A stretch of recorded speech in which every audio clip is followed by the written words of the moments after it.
आप सभी का सहयोग समाचार के एक और नए दिन में स्वागत करता हूं। जो न्यूज़ेस के हेडलाइंस हम डिस्कस करने वाले पहले उसको जान लें। आज हम गोवा में जो गोवा के नाइट क्लब में जो हादसा हुआ उसके बारे में और काफ़ी आर्टिकल में बताया गया है कि उसके पीछे किन लोगों को कारण बताया जा रहा है और वो देश छोड़ के भाग गए हैं। उसके कारण क्या है कि हमारी जो गवर्नमेंट है वो बाहर बहुत सारी इंटरनेशनल ऑर्गेनाइजेशन से मिल के कोशिश करिए कि उनको वापस डिपोर्ट करवाया जाए, तो उसके बारे में हम जानेंगे। दूसरा जो हमारा इंपॉर्टेंट न्यूज़ उसी से जुड़ा है वो है हमारा ऑर्गेनाइजेशन इंटरपोल। हम लोग जानते हैं कि एक पुलिस होती है जो स्टेट पुलिस होती है, और ऐसे जब हम अपने एक स्टेट से बाहर जाते हैं तो फिर वहाँ पे आ जाती है सेंट्रल गवर्नमेंट की अलग अलग ऑर्गेनाइजेशन। लेकिन जब देश से बाहर की बात आती है तब आता है इंटरनेशनल पुलिस, जिसको कहते हैं इंटरपोल। काफ़ी सारे मूवीज़, काफ़ी सारे अलग अलग जब आप वेब सीरीज़ या कुछ देखेंगे उसमें पता चलेगा कि इंटरपोल कितने बड़े बड़े इंटरनेशनल क्रिमिनल को किसी जैसे एक क्राइम किसी और देश में कर दिया गया और उस देश से वो नागरिक वहाँ से कहीं और चला गया, उसको वापस से डिपोर्ट करवाना, पूरा प्रोसेस किस तरीके से उस देश को हेल्प करती है इंटरपोल, ये न्यूज़ है। दूसरा जो हमारा न्यूज़ है, राइट टू लाइफ को किस तरीके से राइट टू एजुकेशन से जोड़ने का काम हमारे संविधान ने किया, इस पे एडिटोरियल है, उसको हम डिस्कस करेंगे। चौथा जो हमारा न्यूज़ है वो है सबसे एक हाल ही में रिसर्च हुआ, इस रिसर्च में ऑर्गन ट्रांसप्लांटेशन के बारे में बहुत बड़ा फैक्ट पता चला हमारे देश में। अब बंद कर दो प्लीज़। हम लोग बात कर रहे थे ऑर्गन ट्रांसप्लांटेशन पे, तो उस पर नया फैक्ट आया है तो उसको हम देखेंगे। फिर जो हमारा न्यूज़ है वो 10 तारीख का है, काफ़ी बहुत अच्छा पॉजिटिव न्यूज़ है हमारे इंडिया के लिए, जिसमें बताया गया कि हमारे इंडिया की अपनी रीजनल फेस्टिवल जो कि बहुत बड़े पैमाने पे बहुत सारे देशों में मनाया जाता है, दिवाली, उसको यूनेस्को के द्वारा एक बहुत सम्माननीय पद दिया गया और उस पर हम डिस्कस और करेंगे। फिर आज का जो हम इम्पॉर्टेंट डे है उसके डिस्कस करने के बाद एक एक करके आर्टिकल को डिस्कस करेंगे। आज का इम्पॉर्टेंट डे है यूनिवर्सल हेल्थ कवरेज डे। हमेशा हम हेल्थ की जब बात करते हैं तो सबसे बड़ी बात होता है कि कुछ दिन पहले के आर्टिकल में ही आया था कि हेल्थ एक अब के समय में लेविश गुड हो गया, कि आप अगर हेल्दी रहना चाहते हैं तो आपको बहुत बड़े पैमाने पे पैसा खर्च करना पड़ेगा। मतलब बात करें आप अभी के बहुत सारे ब्रांड का नाम लो, जैसे डॉटन की, मामा अर्थ, इस सारे ब्रांड में दिखाया जाता है कि आपकी जो ये जो प्रोडक्ट्स है ये नेचुरल है, 100% ऑर्गेनिक है। तो इन सब चीज़ों को ख़रीदने के लिए मतलब कह सकते हैं कि वही लोग ख़रीद पाते हैं जो एक तरीके से इकोनॉमिकली स्टेबल हैं, फिर उनके पास अपने जो नीड्स हैं उसको पूरा करके वो उससे ज़्यादा पैसा कमा रहे हैं। तो हेल्थ अभी के समय में हर किसी के लिए नहीं हो गया कि हाँ प्राइमरी गुड्स के तौर पे, अब हो गया कि आज के डे के यही इम्पोर्टेंस है कि हम हेल्थ हर किसी के पास पहुँचाएँ, मतलब हर किसी को कवर करे। वो ना सिर्फ इंडिया में बल्कि अफ्रीका में जब कोरोना वायरस आया तो वहाँ इतनी स्थिति ख़राब हो गई कि वहाँ वैक्सीन ही नहीं था उपलब्ध। लोग वहाँ मतलब बिना वैक्सीन के हम लोग जब पूरे वर्ल्ड को बांटते हैं तो first world country, second world country और थर्ड मतलब अलग अलग देशों में, कि पहले डेवलप्ड नेशन, फिर डेवलपिंग, फिर तीसरे अंडर डेवलप। तो इसमें सबसे बड़ा अफ्रीका के नेशन के लोग का नाम आता है। उनका क्या है कि उन लोगों को हमेशा हर चीज़ से पीछे कर दिया गया है। अफ्रीका के काफ़ी सारे ऐसे नेशन है, पूरा कंट्री ऐसा है जो कि अभी तक फ़ोन से या इंटरनेट से नहीं जुड़ पाया है, पूरी कंट्री ऐसी है। तो सेम चीज़, सेम सिनेरियो उनके साथ होता है जब भी, चाहे वो प्लेग का टाइम हो, चाहे कोरोना वायरस का टाइम हो, उनके पास वैक्सीन, मेडिसिन पहुँचने में सालों लग जाते हैं।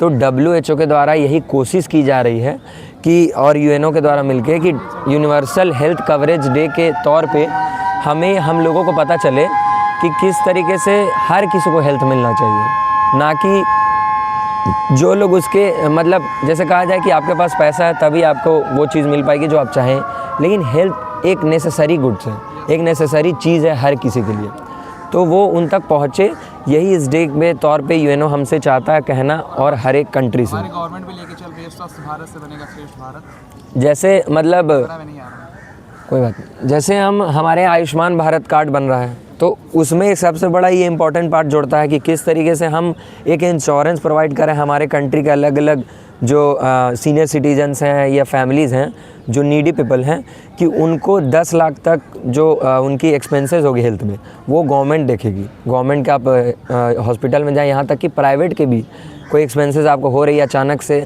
आपके पास उतने बड़े लेवल पे पैसा नहीं उपलब्ध हो पाया, तो आप वहाँ जाके और आप वहाँ देख सकते हैं, वहाँ चीज़ें आप मैनेज कर सकते, गवर्नमेंट आपका पैसा मैनेज करेगी। और तो उसके अलावा भैया जो दवा की दुकानें खोली गई उसके माध्यम से जो दवाइयाँ जो मतलब मिनिमम 40 से 50% रेट डिस्काउंट में मिल रही हैं, तो वो भी एक अच्छा इनिशिएटिव। अगर किसी फैमिली में कोई 10,000 अर्न कर रहा है और 5,000 वो दवा कोई दे देगा तो बहुत दिक्कतें आती हैं। हमने देखा कई सारे वीडियोज़ के माध्यम मतलब ऐसी इंडिया, जब हम बात करते हैं मेडिसिन की, हेल्थ में सबसे इम्पॉर्टेंट पार्ट जो रखता है वो मेडिसिन है। तो इंडिया पूरे वर्ल्ड में सबसे बड़े पैमाने पे जेनरिक मेडिसिन बना रहा है। जेनरिक मेडिसिन वह मेडिसिन है, जैसे जब मान के चलिए कोवैक्सीन जो एक वैक्सीन है, वो जब पहली बार इन्वेंट हुई तो उस पर पेटेंट हो गया उस कंपनी का जिसके द्वारा उसका इन्वेंशन किया गया। जब पेटेंट ख़त्म होता है तो वो ऐसी दवा बन जाती है जो किसी भी कंपनी के द्वारा कहीं भी बनाई जा सकती है, उसका कोई पैसा उसके पास नहीं जाएगा और किसी तरीके से कानून के तौर पे बाध्यता नहीं होगी। सेम चीज़ का फ़ायदा भारत पूरे वर्ल्ड को देता आया है। भारत जितने भी पेटेंट ख़त्म होने के बाद मेडिसिन्स होती हैं उसको बड़े पैमाने पे अपने देश में मैन्युफैक्चरिंग करता है। और अफ्रीका, साउथ अमेरिका, यहाँ तक कि यूएस, यूरोप जैसे कंट्रीज़ में भी, कॉन्टिनेंट्स में भी हमारे यहाँ से मेडिसिन्स एक्सपोर्ट होती है। इसीलिए हाल ही में एक मतलब अच्छी न्यूज़ तो नहीं है लेकिन हमको ध्यान रखने वाली न्यूज़ है कि एक कफ सिरप से काफ़ी सारे बच्चे अफ्रीका में डेथ, उनका ऐसा खबर आया है कि काफ़ी सारे बच्चे इंडिया के कफ सिरप पी के मर गए। तो उनसे जब न्यूज़ निकल के आया तो पता चला कि किस तरीके से जब आप दुनिया में सबसे बड़े एक्सपोर्टर होते हैं तो आप पे रिस्पॉन्सिबिलिटी भी बनती है कि आप जितना बड़े पैमाने पे मेडिसिन बना रहे हैं, वो मेडिसिन कोई खाने का चीज़ नहीं है या कोई ऐसे सोपीस नहीं है, उसको आप रिसर्च बेस्ड, उसको लेबोरेटरी में पूरा जांच करके या पूरा टेस्ट करके ही वहाँ भेजिए। ये एक रिस्पॉन्सिबिलिटी बन जाती है। तो हम इस डे से यही जानते हैं कि हेल्थ हर एक कोने में पहुँचे, पूरे दुनिया की हेल्थ कवरेज डे हो, इसी का ये मेन उद्देश्य था। फिर हम अपने पहले आर्टिकल की ओर बढ़े, वो था इंटरपोल। जैसा कि मैंने बताया, इंटरपोल वर्ल्ड की पुलिस कहा जाती है। उसके द्वारा इंडिया की जो गोवा में जो बहुत बड़ा इम्पोर्टेंट इंसिडेंट हुआ जिसमें हमारे देश के 25 लोग और काफ़ी सारे फॉरेनर भी थे, उनकी भी मौत की खबर आई। उनके मालिक के द्वारा ऐसी आई कि कुछ ही घंटों में यहाँ से वो कहीं और चले गए। थाईलैंड एयरपोर्ट से बाय एरोप्लेन वो थाईलैंड चले गए। तो जब किसी देश से कोई बाहर चला जाए हमारा क्रिमिनल, तो क्या होता है कि हमारा देश का कानून वहाँ तक नहीं जा सकता। हमारे जोग्राफिकल बाउंड्री तक ही हमारा संविधान कार्यरत, वहीं तक हम उसका उपयोग कर सकते हैं, उसका किसी तरीके से गवर्नमेंट यूज़ कर सकती है। तो अब यहाँ आता है मेन में इंटरपोल को सीबीआई के द्वारा सीधा कॉन्ट्रैक्ट में लिया गया और इंटरपोल ने ब्लू नोटिस जारी की उन दोनों लूथरास ब्रदर के खिलाफ। ब्लू नोटिस क्या होता है? ब्लू नोटिस ये होता है कि जैसे जो भी क्राइम करके कहीं और चला जाए तो उसकी लोकेशन शेयर करना, ट्रेस करना, क्योंकि किसी का लोकेशन शेयर करना उसकी प्राइवेसी का एक तरह से हनन है। तो अगर आप वहाँ की इंटरनेशनल ऑर्गेनाइजेशन जैसे ह्यूमन राइट कमीशन की बात करते हैं तो उन सब चीज़ों से जब आप पास आउट करेंगे तभी आप उसका कर सकते हैं, नहीं तो फिर कंट्री का भी नाम ख़राब होता है। तो सेम सिनेरियो के लिए इंटरपोल आई सामने। तो अभी बताया जा रहा है कि उनको थाईलैंड से डिपोर्ट वापस इंडिया करा दिया जाएगा और एक तरीके से देखा जाए तो कहा जा रहा है कि वो ही किलर हैं पूरे 25 लोगों, क्योंकि उनके पहली बात तो उनका नाइट क्लब इलीगल था, वहाँ पे किसी तरीके से उनके पास कोई लाइसेंस नहीं था। और अब जब आप सर्च करेंगे कि गोवा में ये जो इंसिडेंट हुआ वो उसकी लोकेशन, तो देखेंगे आप बहुत सेंसिटिव जोन है, वहाँ पहाड़ है, पूरा ऐसा एरिया है जहाँ पे कंस्ट्रक्शन नहीं होना चाहिए ऐसा गवर्नमेंट ने कहा, लेकिन तब भी वहाँ कंस्ट्रक्शन है। और कंस्ट्रक्शन है तो गवर्नमेंट उसकी ना कोई जांच कर रही है, ना सही से चीज़ें वेरीफाई है, और अब इंसिडेंट निकल के आ रहा है। तो एक तरीके से उनको किलर के तौर पे देखा जा रहा है। अब उन पे हमारे कंट्री के लॉज को तौर पे उन पे अब जांच होगी और आने वाले समय पता चलेगा कि क्या क्या इस पे और भी चीज़ें खुल रही है। क्यों? जैसे जब बात हम करते हैं कोई इंसिडेंट की तो लोकल एडमिनिस्ट्रेशन में मिला रहता है, वहाँ की ऑफिसर्स, डीएम, पुलिस ऑफिसर या वहाँ के कंस्ट्रक्शन मैनेजर्स हो गए, तो उन पे भी एक रिस्पॉन्सिबिलिटी आ जाती है सेम सिनेरियो में। तो हमें ये देखना है कि आने वाले समय में सरकार इसको लेके क्या नई मतलब आर्टिकल में क्या नई खबर आती है और उन पे क्या नए लॉज लगते हैं कि आईपीसी के धारा या अभी जो भारतीय न्याय संहिता आ गई है उसके तहत कौन कौन से उन पे धाराएँ लगती है और क्या आगे जाँच होता है। इंटरपोल से ही दूसरा न्यूज़ था, वो था वाइल्ड लाइफ ट्रैफिकिंग। मतलब इंटरपोल ऐसा ऑर्गेनाइजेशन है जो कि ना सिर्फ क्रिमिनल को पकड़ता है, बल्कि प्लांट्स या ऐसे एनिमल जो कि दुनिया में बहुत जिनका पॉपुलेशन कम गया है, जैसे स्पीसीज़ उनकी, जैसे मान के चले हम राइनोसोरस या एलिफेंट, उनकी स्पीसीज़ बहुत बड़े लेवल पे कम गई है, उनका दांत या उनके सींग को बहुत इलीगली बेचा जा रहा है। तो जो काम ये लोग करते हैं उन पर भी ध्यान देती है कि ये काम ना करें और उनको पकड़ा जाए, उसमें इंटरपोल मदद करती है। इंटरपोल एक ऐसी ऑर्गेनाइजेशन है जिसका पूरा फुल फॉर्म हम बात करें, उसके फुल फॉर्म में उसका डेफिनेशन है इंटरनेशनल क्रिमिनल पुलिस ऑर्गेनाइजेशन। ऐसी पुलिस जो अंतर्राष्ट्रीय है, ना कोई देश ना कोई स्टेट में मायने रखती, उसका ज्यूरिसडिक्शन पूरे उसके 194 मेंबर्स में आता है। मतलब 194 मेंबर कंट्रीज़ में कहीं भी इस तरीके की प्रॉब्लम होगी जो कि इंटरनेशनल है, तो वहाँ पे इंटरपोल आएगा।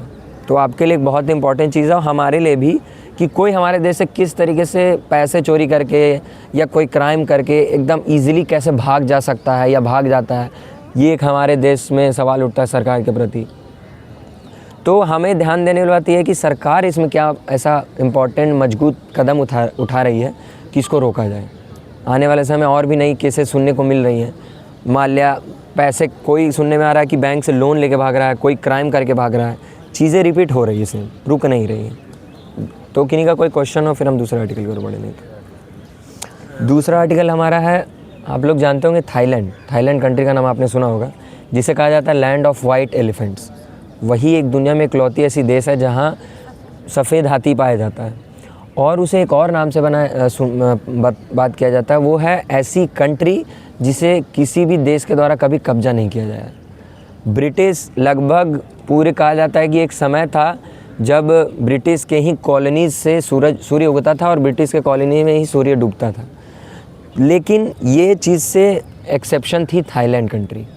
थाईलैंड को कभी भी डायरेक्टली किसी भी कंट्री ने, किसी भी किंगशिप ने कभी भी उस पर कब्जा नहीं किया, उस पर कॉलोनी नहीं बनाया। अभी जो हमारे लिए इम्पोर्टेंट न्यूज़ है वो है थाईलैंड के पड़ोसी देश से उसका चलता हुआ गृह युद्ध। दोनों के बीच में बहुत समय से आपस में युद्ध चल रहा है। वो युद्ध, आप सरप्राइज़ होंगे जान के, युद्ध का कारण है एक मंदिर, वो मंदिर विष्णु भगवान का मंदिर है।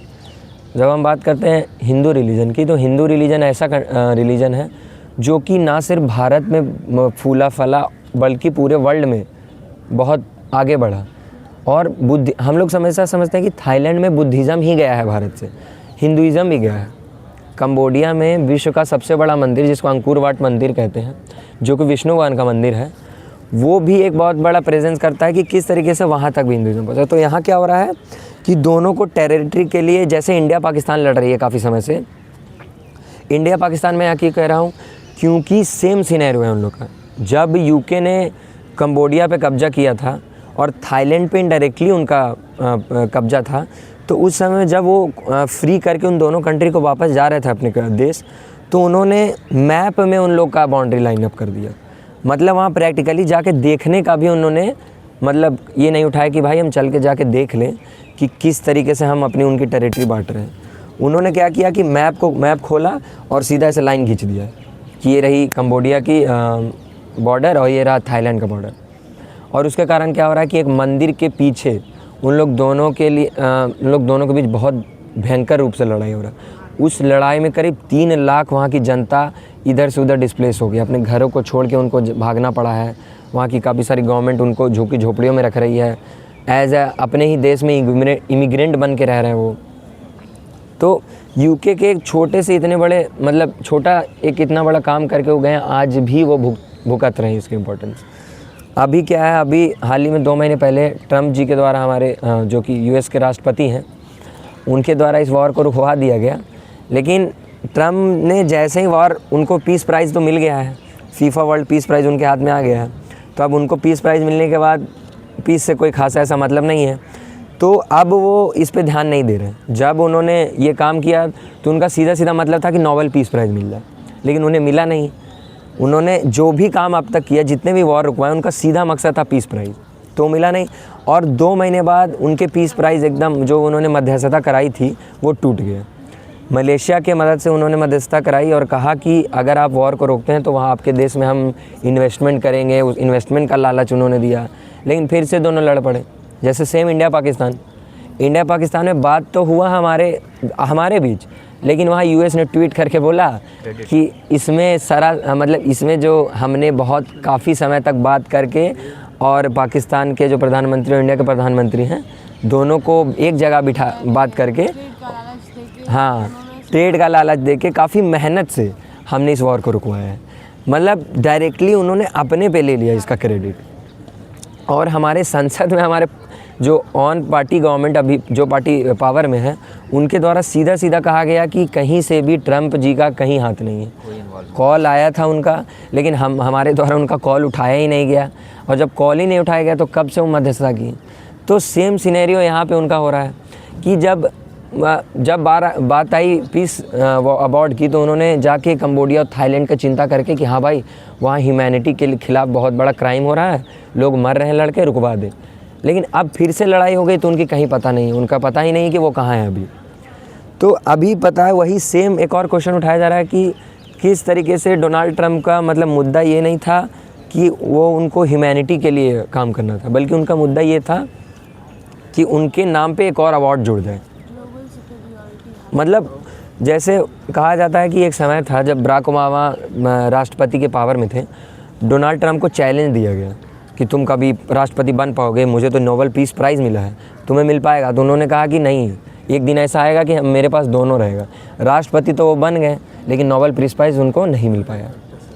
लेकिन अभी भी उनकी प्रैक्टिस जारी है, और हमें अभी ये देखना है कि क्या पता आने वाले समय में उनकी जो सबसे बड़ी जीवन की लक्ष्य है वो उनको प्राप्त हो जाए। हमें यहाँ ध्यान रखने वाली बात यह है कि इंडिया के लिए बहुत इम्पोर्टेंट है, क्योंकि जब भी बात आती है हिंदुज़म से रिलेटेड तो इंडिया में मेजॉरिटी लोग हिंदू रहते हैं। तो अगर कहीं भी किसी देश में भी भारतीय कल्चर से रिलेटेड किसी भगवान के मूर्ति को या मंदिर को तोड़ा जाए या उस पर लड़ाई हो तो इंडिया रिस्पॉन्सिबल हो जाता है। इंडिया को वहाँ पे पूछा मतलब इंटरनेशनली देखा जाता है कि इंडिया को कैसे रिस्पेक्ट देखा जाए, इंडिया का यहाँ पे क्या एक्शन है, ये देखा जाता है। सेम चीज़ हम बात करें तो जैसे हमें पता होगा कैलाश मानसरोवर यात्रा, जहाँ तक लगभग लोगों को पता है कैलाश मानसरोवर यात्रा इंडिया से चाइना के बीच में होता है। पहले तो तिब्बत था, लेकिन तिब्बत पे चाइना का काफ़ी समय पहले कब्जा हो गया, उसके बाद से चाइना ही उसको मैनेज करता है। सेम सिनेरियो यहाँ पे है कि दो देश में इन्वॉल्वमेंट है एक रिलीजियस मंदिर के कारण, और उससे उन लोगों का आस्था जुड़ा हुआ है। आस्था के साथ एक टेरिटरी की भी लड़ाई है, जगह की। जैसे कश्मीर को लेके हम बहुत ज़्यादा सेंसिटिव हैं, इंडिया के लिए एक प्राइड है, इंडिया के लिए बहुत इंटेंजिबल हमारा वो पार्ट है, और पाकिस्तान कहता है कि वो हमारा है। सेम सिनेरियो वहाँ पे एकदम ज़्यादा कोई अंतर नहीं है, लेकिन एक जोड़ने का काम वहाँ रिलीजियस मंदिर कर रहा है। वो मंदिर इतना पुराना और इतना भव्य है कि उसके लिए दोनों बीच में लड़ाई हो रहा है। लड़ाई इसलिए हो रहा है क्योंकि दोनों देशों ने आसपास के जितने भी क्षेत्र हैं वहाँ लैंडमाइन बिछा दिया, और जब वहाँ की आर्मीज़ वहाँ गई तो वहाँ की आर्मीज़ में दोनों के तरफ डेथ्स रोल हुए कि दोनों की तरफ मौत हुआ, फिर वहाँ से एकदम सामना सामनी वॉर स्टार्ट हो गए, और आज कई सालों से वॉर चल रहा है।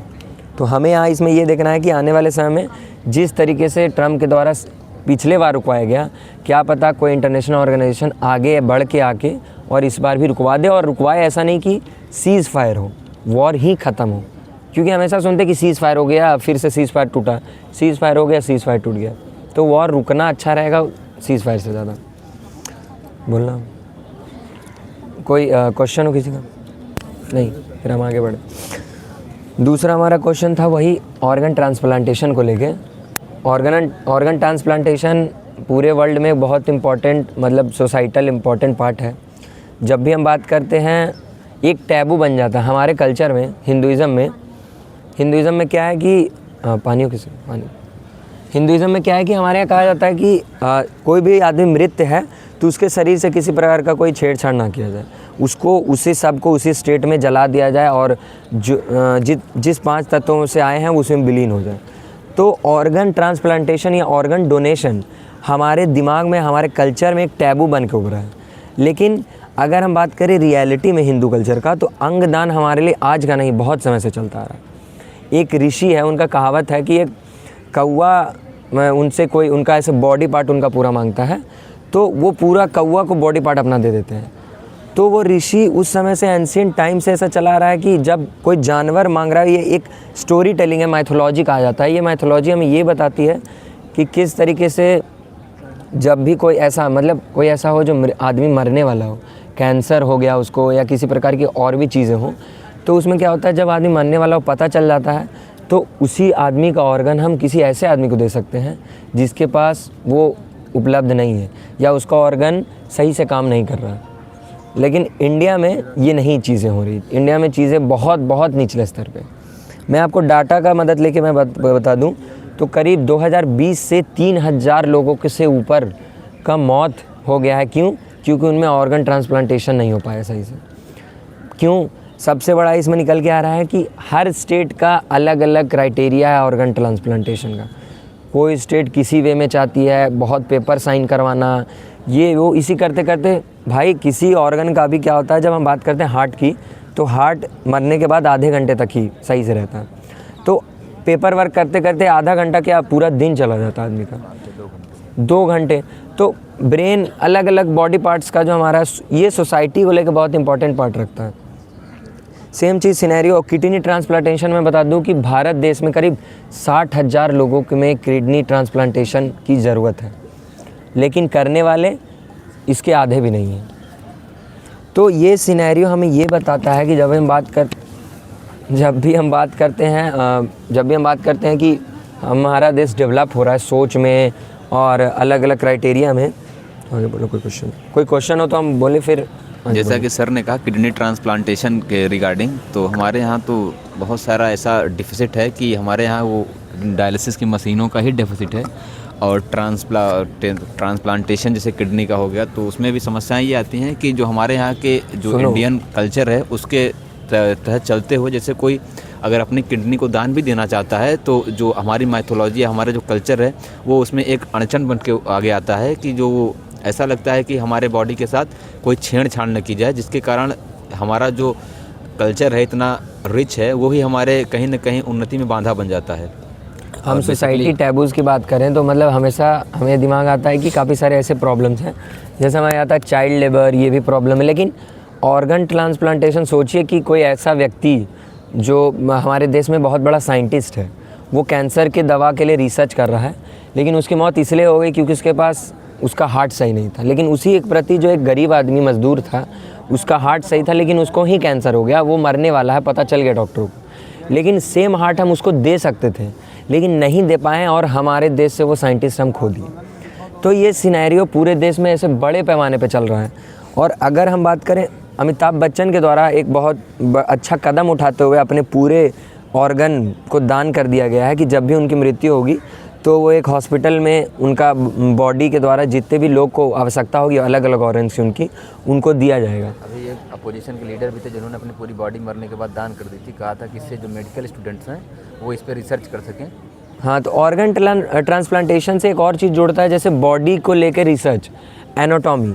जब हम बात करते हैं ह्यूमन एनाटॉमी की, तो उसमें क्या है कि अलग अलग मेडिकल कॉलेज में लोगों के ह्यूमन एनाटॉमी के लिए बॉडीज़ ही उपलब्ध नहीं है। बोलने में तो अजीब लग रहा है कि एक मानव के बॉडी से बात करें, लेकिन जब रिसर्च ही नहीं होगा तो हम कैसे जान पाएंगे कि अलग अलग बीमारी किस ऑर्गन से हो रही है, या डॉक्टरों को, क्योंकि जब हम बात करते हैं कि डॉक्टर को सबसे बड़ी जो ज़रूरत होती है वो होती है प्रैक्टिकल बेस्ड नॉलेज। हाँ, ये वहाँ की जो MBBS स्टूडेंट्स हैं, अलग अलग मोस्टली कॉलेजेस में बॉडीज़ या वो उस तरीके की उपलब्धता ही नहीं है कि वो रिसर्च कर पाएँ, जान पाएँ कि ह्यूमन बॉडी किस तरीके से काम कर रही है और कहाँ कौन सी ऑर्गन किस तरीके से। और फिर खबर आता है कि किसी ऑपरेशन में कोई इक्विपमेंट्स ही छूट गया, कैंची छूट गई पेट में ही। और रियल नॉलेज है, हंसने से अलग काफ़ी सारे ऐसे न्यूज़ेज़ आए कि उनका पेट को खोल के उसमें काफ़ी अपेंडिक्स का ऑपरेशन हुआ और जब दोबारा एक्सरे कराया गया तो इक्विपमेंट्स अंदर ही पाए गए। क्यों? क्योंकि डॉक्टर उस टाइम पे अवेयर नहीं था, डॉक्टर ध्यान नहीं दिया, उसके पास उतनी बड़े लेवल पे नॉलेज नहीं थी। तो सोचिए कि इतने बड़े बॉडी पार्ट से खिलवाड़ करना या ह्यूमन बॉडी से, क्यों? क्योंकि हमारे देश में, हाँ, डॉक्टर के केयरलेसनेस से, और भी हमारे कहे तो हमारे टैबू के भी कारण। अगर वो टैबू हम बात करें कल्चर को लेके, तो कल्चर, रिलीजन कहीं से भी नहीं बताता हमें कि ऑर्गन ट्रांसप्लांटेशन गलत है। हमें सपोर्ट करना चाहिए एज ए यूथ। हम इस स्टेज से भी यही कहना चाहेंगे कि आप और हम, कितना अच्छा होगा कि आपके फैमिली को पता चलेगा। और अब तो ऐसी भी काफ़ी सारी कार्ड्स मिल रही हैं, सर्टिफिकेट्स मिल रही हैं काफ़ी सारे ऐसे सर्टिफिकेट्स मिल रही हैं जिस सर्टिफिकेट में आपको ऐसा दिया जाएगा कि अगर आप ऑर्गन ट्रांसप्लांटेशन करेंगे तो आपके फैमिली कभी आने वाले समय में उनको ज़रूरत पड़ेगी तो उनको भी ऑर्गन मिलेगा, कहीं से भी गवर्नमेंट या वो ऑर्गेनाइजेशन उपलब्ध करवाएगी। तो ये एक बहुत बड़ा पॉजिटिव चेंज ला रहा है हमारे कंट्री में और पूरे वर्ल्ड में, जिसको हम सपोर्ट कर सकते हैं अपने ज़रिए। सर जैसा आपने बोला कि अगर हम ऐसा कुछ डिसीज़न लें तो हमारे पेरेंट्स हम पे प्राउड करेंगे, पर सर बात आप टैबू की ही कर रहे हैं। तो हमारी इंडियन सोसाइटी जो इस मामले में तो काफ़ी रेडिकल है, क्योंकि अगर मैं खुद चाहूँगी कि मेरा बॉडी मतलब आफ्टर दैट डोनेट हो जाए, ऑर्गन्स ये सब जो भी वर्किंग ऑर्गन्स रहे वो इन सब फील्ड्स में जाए, लेकिन बात सिर्फ हमारी नहीं होती, बात हमारी फैमिली की भी होती है, तो वो लोग अलाउ नहीं करेंगे सर। ये टैबू ही है या जिससे भी, पर हमारी लेकिन आपकी फैमिली अलाउ नहीं करेंगे, बात आपकी सही है, लेकिन यह मुद्दा ये है कि जब तक आप उस उम्र में हो जाएंगे तो आप सेल्फ डिपेंडेंट हो जाएंगे। तो हमारे दिमाग से जो होता है ना कि हम अच्छे से उनका अंतिम संस्कार नहीं कर पाएंगे, उनके चीज़ों को क्या पता, उनकी आत्मा को शांति नहीं मिलेगी ऑर्गन डेवलप जब डोनेट कर देंगे, तो ये सब चीज़ों से हम कम से कम ऊपर हो यही जाए। सर हमारी सोसाइटी चेंज तो कर रही है, पर वही है कि टाइम लगेगा इवॉल्व होने में। अब हम अमृत राज के द्वारा शॉर्ट्स न्यूज़ डिस्कस करेंगे, उसके बाद हम तो जैसा कि आप जानते हैं भैया ने बहुत अच्छे से जो भी न्यूज़ नरेट की। अब मैं आपको कुछ इंटरनेशनल न्यूज़ के बारे में बताना चाहूँगा। पहली न्यूज़ यूएस से ही जुड़ी हुई है। जैसा कि बताया गया कि यूएस की आर्मी ने वेनेजुएला की जो कोस्टल एरिया है वहाँ पे उन्होंने एक ऑयल टैंकर को सीज किया हुआ है, जो कि अमेरिका की सुप्रीमेसी को भी दर्शाता है। और वेनेजुएला ने इस हरकत को इंटरनेशनल पायरेसी यानी अंतर्राष्ट्रीय समुद्री डकैती का नाम दिया है। और इससे पता चलता है कि अमेरिका की सुप्रीमेसी किस लेवल तक है और उसकी army with the permission of his जो वहाँ के आर्मी ऑफिसर्स होते हैं उनके वो क्या कर सकती है। और इससे हम ये भी देख सकते हैं कि अभी यूएस और वेनेजुएला के जो रिश्ते हैं वो काफ़ी तनावपूर्ण थे और उसमें और भी जो है कुछ हो सकता है, आगे जो है आपको हरकत देखने को मिल सकती है। और दूसरी न्यूज़ जो है एक वो भी अमेरिका से ही बड़ी मिलती जुलती है, क्योंकि अमेरिका की जो संसद है, जो हाउस ऑफ रिप्रेजेंटेटिव है, वहाँ से जो वहाँ की आर्मी है या सिक्योर डिफेंस सेक्टर है वहाँ पे $900 बिलियन का जो है बताया गया है, एडप्ट किया गया है। कहा गया है कि अमेरिकी संसद ने $900 अरब का रक्षा विधेयक पास किया है।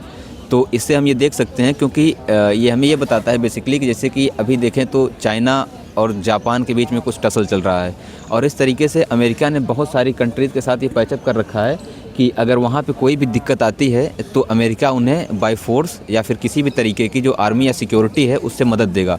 तो ये बिल हमें इसलिए भी इंडिकेट करता है क्या भविष्य में आने वाली कुछ समस्याएं ऐसे उभर के आने वाली हैं कि अमेरिका ने कोई ऐसा इनिशिएटिव लिया है कि अपने आर्मी पे, अपने डिफेंस सेक्टर पे इतना मैसिव 900 बिलियंस का जो है वो मैसिव इन्वेस्टमेंट कर रहा है अपनी आर्मी को इनरिच करने के लिए। और मतलब इस न्यूज़ से शॉर्टली मैं बोलना चाहूँगा, इस न्यूज़ से पिछले बार जब उन्होंने बहुत बड़े लेवल पे पैसा खर्च किया तो उनके द्वारा एटॉमिक बम का आविष्कार किया गया। तो सेम चीज़ अमृतराज जैसा कह रहा है कि हमारी चिंता उस तरफ पहुँच रही है कि क्या पता आने वाले समय में हाइड्रोजन बम, एटॉमिक बम और कहीं कहीं सारे उससे भी खतरनाक बम। रसिया ने अभी हाल ही में एक सुपरसोनिक मिसाइल का भी परीक्षण कर लिया है जो कि ग्राउंड लेवल पर चलेगी, रडार की पकड़ में नहीं आएगी और वो एक न्यूक्लियर मिसाइल है। तो इसी चिंता को देखते हुए क्या ये हो सकता है कि अमेरिका ने जो है अपने डिफेंस सेक्टर में इतना बड़ा जो है इजाफा किया है। और एक न्यूज़ चाइना से भी निकल के आती है कि चीन का जो निवेश है उसमें लगातार गिरावट देखने को मिल रही है। तो चाइना ने उसे बूस्टअप करने के लिए अपने जो वहाँ की इंडस्ट्रीज़ हैं या वहाँ का जो इन्वेस्टमेंट है उसमें वृद्धि करने के लिए उन्हें सब्सिडी या उस और कई तरीक़ों की, जैसे कि गवर्नमेंट सब्सिडी हो गई और लो रेट पे जो लोन मिलते हैं बैंकों द्वारा दिए जाते हैं, वो सारी चीज़ें भी इन्हेंस की गई हैं। और इसी के साथ अब हम इस न्यूज़ सेशन को बाइंड अप करना चाहेंगे। भैया इसे बाइंड अप करेंगे। मतलब जैसा कि हमारे अमृतराज के द्वारा कहा गया कि इंटरनेशनल न्यूज़ किस तरीके से या एक देश का न्यूज़ जैसे अमेरिका है वो उसी देश तक सीमित नहीं है, वो पूरे विश्व के लिए मायने रखता है। वही सेम सिनेरियो यहाँ पे हम डिस्कस किए। कल इसी एनर्जी के साथ आपसे हम फिर मिलेंगे। आप सभी का सहयोग समाचार के इस वीडियो को देखने के लिए धन्यवाद।